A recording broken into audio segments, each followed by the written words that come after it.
Everyone, welcome back to my YouTube channel. ನಾನು ನಿಮ್ಮ ಚಂದನ Sandeep. I hope ನೀವೆಲ್ಲರೂ ಕೂಡ ಆರಾಮಾಗಿದ್ದೀರಾ ಅಂತ. ತುಂಬಾ ದಿನಗಳಾದ್ಮೇಲೆ ನಾನು ಇವತ್ತು ಒಂದು ರೆಸಿಪಿ ಶೂಟ್ ಮಾಡ್ತಾ ಇದ್ದೀನಿ. ಸೊ ನಿಮ್ ಜೊತೆ ಇವತ್ತು ಸಂಡೇ ಆಗಿರೋ ಕಾರಣ ತುಂಬಾ ಸಿಂಪಲ್ ಅಂಡ್ ಟೇಸ್ಟಿ ಆಗಿರುವಂತಹ ಒಂದು ಮಟನ್ ಬಿರಿಯಾನಿ ಹಾಗೇನೆ ಮಟನ್ ಚಾಪ್ಸ್ ರೆಸಿಪಿನ ಶೇರ್ ಮಾಡ್ತಾ ಇದ್ದೀನಿ ಇವತ್ತಿನ ಒಂದು ವಿಡಿಯೋದಲ್ಲಿ. ಸೊ ಫುಲ್ ಡೀಟೇಲ್ ಆಗಿ ರೆಸಿಪಿನ ಶೇರ್ ಮಾಡ್ತಾ ಇದ್ದೀನಿ. ಸೊ ಐ ಹೋಪ್ ನಿಮ್ಗೆ ಈ ವಿಡಿಯೋ ಇಷ್ಟ ಆಗತ್ತೆ ಅಂತ. ಸೊ ಈ ವಿಡಿಯೋ ಇಷ್ಟ ಆಗಿದ್ದರೆ ಲೈಕ್ ಮಾಡಿ, ಶೇರ್ ಮಾಡಿ, ಹಾಗೇನೆ ಕಮೆಂಟ್ ಮಾಡಿಸ್ರಿ ಹೇಗೆ ಅನಿಸ್ತು ಈ ವಿಡಿಯೋ ಅನ್ನೋದನ್ನ ತಿಳಿಸೋದನ್ನ ಮರಿಬೇಡಿ. ಮೊದಲಿಗೆ ನಾನು ಇಲ್ಲಿ ಬಿರಿಯಾನಿ ರೆಸಿಪಿನ ಶೇರ್ ಮಾಡ್ತಾ ಇದ್ದೀನಿ. ಸೊ ಹಾಗಾಗಿ ಬೇಕಾಗಿರುವಂಥ ಇಂಗ್ರೀಡಿಯೆಂಟ್ಸ್ನೆಲ್ಲ ನಾನು ಆಲ್ರೆಡಿ ರೆಡಿ ಮಾಡ್ಕೊಂಡಿದ್ದೀನಿ. ಬಿರಿಯಾನಿ ಮಾಡ್ಕೊಳೋದಕ್ಕೆ ಬೇಕಾಗಿರುವಂಥ ಸ್ಪೈಸಸ್ ಆಗಿರ್ಬೋದು. ಆ್ಯಂಡ್ ಇವತ್ತು ಮಟನ್ನಲ್ಲಿ ನಾನು ಬಿರಿಯಾನಿ ಮಾಡ್ತಿರೋದ್ರಿಂದ ಇಲ್ಲಿ 700 ಗ್ರಾಮ್ ಅಷ್ಟು ನಾನು ಇಲ್ಲಿ ಮಟನ್ನ ತೊಗೊಂಡಿದ್ದೀನಿ. ಆ್ಯಂಡ್ ಇಲ್ಲಿ ಗ್ರೀನ್ ಚಿಲ್ಲಿ ಒಂದು 4 ರಿಂದ 5 ಗ್ರೀನ್ ಚಿಲ್ಲಿನ ನಾನು ಗ್ರೈಂಡ್ ಮಾಡಿ ಇಟ್ಕೊಂಡಿದ್ದೀನಿ. ಆ್ಯಂಡ್ ಇಲ್ಲಿ ಜಿಂಜರ್ ಗಾರ್ಲಿಕ್ ಪೇಸ್ಟ್ನ ಕೂಡ ರೆಡಿ ಮಾಡ್ಕೊಂಡಿದ್ದೀನಿ. ಸೊ ಹೋಮ್ ಮೇಡ್ ಯೂಸ್ ಮಾಡಿದ್ರೆ ಟೇಸ್ಟ್ ತುಂಬಾ ಚೆನ್ನಾಗಿರುತ್ತೆ ರೆಡಿಮೇಡ್ಗಿಂತ.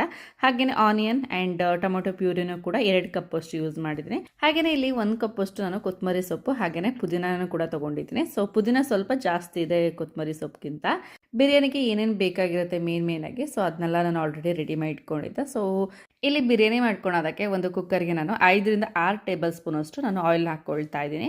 ಸೊ ಇಲ್ಲಿ ನಾನು ನಾರ್ಮಲ್ ರಿಫೈನ್ಡ್ ಆಯಿಲ್ನೇ ಹಾಕ್ಕೊಳ್ತಾ ಇದ್ದೀನಿ. ದೆನ್ ಸ್ಪೈಸಸ್ ಹಾಕ್ಕೊಳ್ಬೇಕು. ಸೊ ಸ್ಪೈಸಸ್ ಯಾವಾಗ ಎಣ್ಣೆಯಲ್ಲಿ ಸ್ವಲ್ಪ ಚೇಂಜ್ ಆಗಿ ಕಲರ್ ಬಿಡೋದು, ಸೊ ಅವಾಗ ನಾನು ಮೀಡಿಯಂ ಸೈಜ್ 2 ಆನಿಯನ್ ಅನ್ನು ಕಟ್ ಮಾಡಿ ಇಟ್ಕೊಂಡಿದ್ದೆ. ಸೊ ಅದನ್ನು ಕೂಡ ಹಾಕೊಂಡು ನಾನು ಫ್ರೈ ಮಾಡ್ಕೊಳ್ತಾ ಇದ್ದೀನಿ. ಒಂದು 2 ನಿಮಿಷ ಬಾಡಿಸಿದ ಮೇಲೆ ಲೈಟಾಗಿ ಕಲರ್ ಚೇಂಜ್ ಆಗ್ತದೆ ಆನಿಯನ್ದು. ಸೊ ಇವಾಗ 1 ಕಪ್ ಅಷ್ಟು ಪುದೀನ ಹಾಗೆಯೇ ಕೊತ್ತಂಬರಿಯನ್ನು ಕೂಡ ಹಾಕ್ಕೊಂಡು ನನಗೆ ಫ್ರೈ ಮಾಡ್ಕೊಳ್ತಾ ಇದ್ದೀನಿ. ಕ್ಲೀನಾಗಿ ಹಸಿ ವಾಸನೆ ಹೋಗೋ ತನಕ ನೀವು ಬಾಡಿಸ್ಕೊಂಡ್ರೆ ಆಗುತ್ತೆ. ಒಂದು 2 ನಿಮಿಷ ಬಾಡಿಸ್ಕೊಂಡ್ರೆ ಸಾಕು, ಫುಲ್ ಹಸಿ ವಾಸನೆ ಎಲ್ಲ ಹೋಗಿ ಚೆನ್ನಾಗಿ ಫ್ರೈ ಆಗಿರುತ್ತೆ. ಸೊ ಈ ಟೈಮಲ್ಲಿ ನಾನು ಇಲ್ಲಿ ಗ್ರೈಂಡ್ ಮಾಡ್ಕೊಂಡಿರುವಂತಹ ಜಿಂಜರ್ ಗಾರ್ಲಿಕ್ ಪೇಸ್ಟ್ನ ಕೂಡ ಹಾಕ್ಕೊಳ್ತಾ ಇದ್ದೀನಿ. ದೆನ್ ಇಲ್ಲಿ ನಾನು 5 ರಿಂದ 6 ಹಸಿರು ಮೆಣಸಿನಕಾಯಿನ ಗ್ರೈಂಡ್ ಮಾಡ್ಕೊಂಡಿದ್ದೆ. ಸೊ ಅದು ಪೇಸ್ಟ್ನ ಕೂಡ ಹಾಕೊಂಡು ನೆಕ್ಸ್ಟ್ ನಾನು ಇಲ್ಲಿ ಪ್ಯೂರಿ ಮಾಡ್ಕೊಂಡಿದ್ದೆ. ಸೊ ಒಂದು 4 ಮೀಡಿಯಂ ಸೈಜ್ ಟೊಮೊಟೊನ ಗ್ರೈಂಡ್ ಮಾಡಿ ಇಟ್ಕೊಂಡಿದ್ದೆ. ಸೊ ಹಾಗಾಗಿ 2 ಕಪ್ ಅಷ್ಟು ನನಗೆ ಪ್ಯೂರಿ ಆಗಿತ್ತು, ಟೊಮೊಟೊ ಪ್ಯೂರಿ. ಸೊ ಅದನ್ನು ಕೂಡ ಹಾಕೊಳ್ತಾ ಇದ್ದೆ. ನೀವು ನಾರ್ಮಲ್ ಆಗಿ ಟೊಮೊಟೊನ ಚಾಪ್ ಮಾಡಿ ಕೂಡ ಹಾಕೊಳ್ಬೋದು, ಬಟ್ ಈ ತರ ಪ್ಯೂರಿ ಹಾಕೊಂಡ್ರೆ ಟೇಸ್ಟ್ ಚೆನ್ನಾಗಿರುತ್ತೆ. ಹಾಗೆಯೇ ಮಸಾಲಾ ಕನ್ಸಿಸ್ಟೆನ್ಸಿನೂ ಕೂಡ ತುಂಬಾ ಚೆನ್ನಾಗಿರುತ್ತೆ. ಸೊ ಇಷ್ಟಾದ್ಮೇಲೆ ನೆಕ್ಸ್ಟ್ ನಾನಿಲ್ಲಿ ಗರಂ ಮಸಾಲ ಹಾಗೇನೆ ಚಿಕನ್ ಮಸಾಲಾನ ಕೂಡ ಹಾಕೊಳ್ತಾ ಇದ್ದೀನಿ. ಅಥವಾ ನೀವು ಬಿರಿಯಾನಿ ಮಸಾಲ ಪೌಡರ್ ಕೂಡ ಯೂಸ್ ಮಾಡ್ಕೊಳ್ಬೋದು. ನಾನಿಲ್ಲಿ ಚಿಕನ್ ಮಸಾಲ ಅಂಡ್ ಗರಂ ಮಸಾಲ ಅಷ್ಟೇ ಯೂಸ್ ಮಾಡ್ತಾ ಇದ್ದೀನಿ. ಜೊತೆಗೆ ಕಸೂರಿ ಮೆಂತ್ಯನೂ ಕೂಡ ಸ್ವಲ್ಪ ಹಾಕಿದ್ದೀನಿ. ಕಸೂರಿ ಮೆಂತ್ಯ ಹಾಕಿದ್ರೆ ಅರೋಮಾ ತುಂಬಾನೇ ಚೆನ್ನಾಗಿರುತ್ತೆ. ಹಾಗಾಗಿ ಒನ್ಸ್ ಮಸಾಲೆಯಿಂದ ಆಯಿಲ್ ಸಪ್ರೇಟ್ ಆದ ತಕ್ಷಣ ನಾನಿಲ್ಲಿ 2 ಕಪ್ ಅಷ್ಟು ನೀರನ್ನ ಹಾಕಿದ್ದೀನಿ. ಹಾಗೆಯೇ ಸ್ವಲ್ಪ ಉಪ್ಪು ಮತ್ತೆ ಅರಿಶಿನ ಪುಡಿನೂ ಹಾಕಿ ನಾನು 2 ನಿಮಿಷ ಹಾಗೆ ಕುದಿಯೋದಕ್ಕೆ ಬಿಡ್ತಾ ಇದ್ದೀನಿ. ಸೊ ಇಲ್ಲಿ ನಾನು 1:2 ರೇಷಿಯೋದಲ್ಲಿ ನೀರನ್ನ ಮತ್ತೆ ಅಕ್ಕಿನ ತಗೊಂಡಿರುವಂತದ್ದು. ಈ ಟೈಮಲ್ಲಿ ನಾನು ಮಟನ್ನ ಕೂಡ ಸೇರಿಸ್ಕೊಳ್ತಾ ಇದ್ದೀನಿ. ಸೊ ಮಟನ್ ಈ ತರ ಹಾಕೋದ್ರಿಂದ ತುಂಬಾನೇ ಚೆನ್ನಾಗಿ ಸಾಫ್ಟ್ ಆಗಿರುತ್ತೆ ಬಿರಿಯಾನಿಲಿ ಮಟನ್ ಪೀಸಸ್. ಸೊ ಹಾಗಾಗಿ ಈ ಟೈಮಲ್ಲಿ ಮಟನ್ ಹಾಕೊಳ್ಬೇಕು. ಸೊ ಯಾವಾಗ ಕುದೀತಾ ಇದೆ ನೀರು ಚೆನ್ನಾಗಿ, ಸೊ ಮಟನ್ ಎಲ್ಲ ತುಂಬಾ ಚೆನ್ನಾಗಿ ಬೆಂದಿದೆ. ಸೊ ಆಫ್ ಕುಕ್ ಆದ್ರೂ ಆಗಿರುತ್ತೆ. ಸೊ ಇವಾಗ ನಾನು ತಗೊಂಡಿರುವಂತ 1 ಕಪ್ ರೈಸ್ನ ವಾಶ್ ಮಾಡ್ಕೊಂಡಿದ್ದೆ. ಸೊ ಅದನ್ನು ಕೂಡ ಹಾಕಿ ಲಿಡ್ನ ಕ್ಲೋಸ್ ಮಾಡಿ ಒಂದು 3 ರಿಂದ 4 ವಿಷಲ್, ಡಿಪೆಂಡ್ಸ್ ನೀವು ಯಾವ ಅಕ್ಕಿ ತಗೊಂಡಿರ್ತೀರ. ಸೊ ಅದ್ರ ಮೇಲೆ ಡಿಪೆಂಡ್ಸ್, ನೀವು ವಿಷಲ್ ಹಾಕಿಸ್ಕೊಂಡ್ರೆ ತುಂಬಾನೇ ಟೇಸ್ಟ್ ಆಗಿರುವಂಥ ಒಂದು ಬಿರಿಯಾನಿ ರೆಡಿ ಆಗುತ್ತೆ. ಹಾಗೆಯೇ ಇಲ್ಲಿ ನಾನು ಮಟನ್ ಚಾಪ್ಸ್ ಮಾಡೋಕ್ಕೂ ಕೂಡ ಪಕ್ಕದಲ್ಲಿ ಇಟ್ಕೊಂಡಿದ್ದೀನಿ. ಸೊ ಒಂದು ಕುಕ್ಕರಿಗೆ ಸ್ವಲ್ಪ ನಾನು ಆನಿಯನ್ ಮತ್ತು ಟೊಮೊಟೊನ ಕೂಡ ಫ್ರೈ ಮಾಡಿಕೊಂಡೆ. ಇವಾಗ ಮಟನ್ನ ಹಾಕ್ಕೊಳ್ತಾ ಇದ್ದೀನಿ.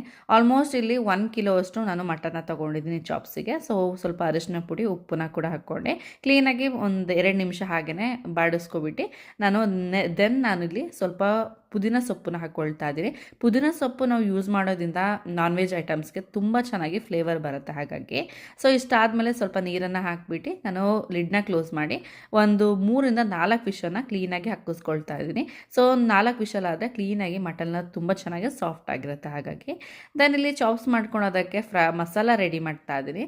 ಸೊ ಮಸಾಲಾನ ಫಸ್ಟ್ ನಾವು ಈ ಥರ ರೋಸ್ಟ್ ಮಾಡಿಕೊಂಡ್ರೆ ತುಂಬಾ ಚೆನ್ನಾಗಿರುತ್ತೆ ಟೇಸ್ಟ್. ಸೊ ಹಾಗಾಗಿ ಮಟನ್ ಚಾಪ್ಸ್ ಮಾಡ್ಕೊಳೋದಕ್ಕೆ ಯಾವೆಲ್ಲ ಇಂಗ್ರೀಡಿಯೆಂಟ್ಸ್ನ ಹಾಕಿ ನಾನು ಇಲ್ಲಿ ಫ್ರೈ ಮಾಡ್ತಾ ಇದ್ದೀನಿ ಅಂತ ಸ್ಕ್ರೀನ್ ಮೇಲೆ ಮೆನ್ಷನ್ ಮಾಡಿದ್ದೀನಿ. ಸೊ ಹಾಗಾಗಿ ನೀವು ನೋಡ್ಕೊಳ್ಬೋದು.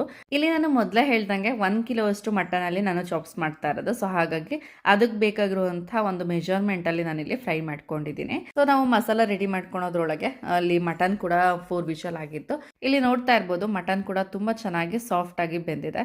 ಸೊ ಇಷ್ಟ ಆಗಬೇಕು. ನಾನು 4 ವಿಷಲ್ ಹಾಕಿಸ್ಕೊಂಡಿದ್ದೆ. ಎಗೇನ್ಲಿ ಡಿಪೆಂಡ್ಸ್ ಮಟನ್ ಮೇಲೆ ನೀವು ಎಷ್ಟು ವಿಷಲ್ ಹಾಕಿಸ್ಕೋಬೇಕು ಅನ್ನೋದು. ಈ ಟೈಮಲ್ಲಿ ಗ್ರೈಂಡ್ ಮಾಡಿಕೊಡುವಂತಹ ಮಸಾಲನ ಕೂಡ ಸೇರಿಸ್ಕೊಂಡೆ ನಮಗೆ ಬೇಕಾಗಿರೋ ಕನ್ಸಿಸ್ಟೆನ್ಸಿಗೆ ನೀರನ್ನ ಕೂಡ ಅಡ್ಜಸ್ಟ್ ಮಾಡ್ಕೊಳ್ಬಹುದು. ಈ ಮಟನ್ ಚಾಪ್ಸ್ ಸ್ವಲ್ಪ ಆರಿದ ಮೇಲೆ ಸ್ವಲ್ಪ ತಿಕ್ಕಾಗೋದ್ರಿಂದ ನಾನು ಈ ಕನ್ಸಿಸ್ಟೆನ್ಸಿಗೆ ನೀರನ್ನ ಹಾಕೊಂಡಿದ್ದೀನಿ. ಸೊ ಇಷ್ಟ ಆದ್ರೆ ಮಟನ್ ಚಾಪ್ಸ್ ರೆಡಿ ಆಗುತ್ತೆ. ಫ್ರೆಂಡ್ಸ್, ಇಷ್ಟೊಂದು ಟೇಸ್ಟಿ ಅಂಡ್ ಸಿಂಪಲ್ ಆಗಿರುವಂತಹ ಮಟನ್ ಚಾಪ್ಸ್ ಜೊತೆಗೆ ಈ ಬಿರಿಯಾನಿ ರೆಸಿಪಿನ ನೀವು ಕೂಡ ಟ್ರೈ ಮಾಡಿ ಅಂತ ಹೇಳ್ತಾ ನೆಕ್ಸ್ಟ್ ವಿಡಿಯೋ ಸಿಗ್ತೀನಿ. Until take care.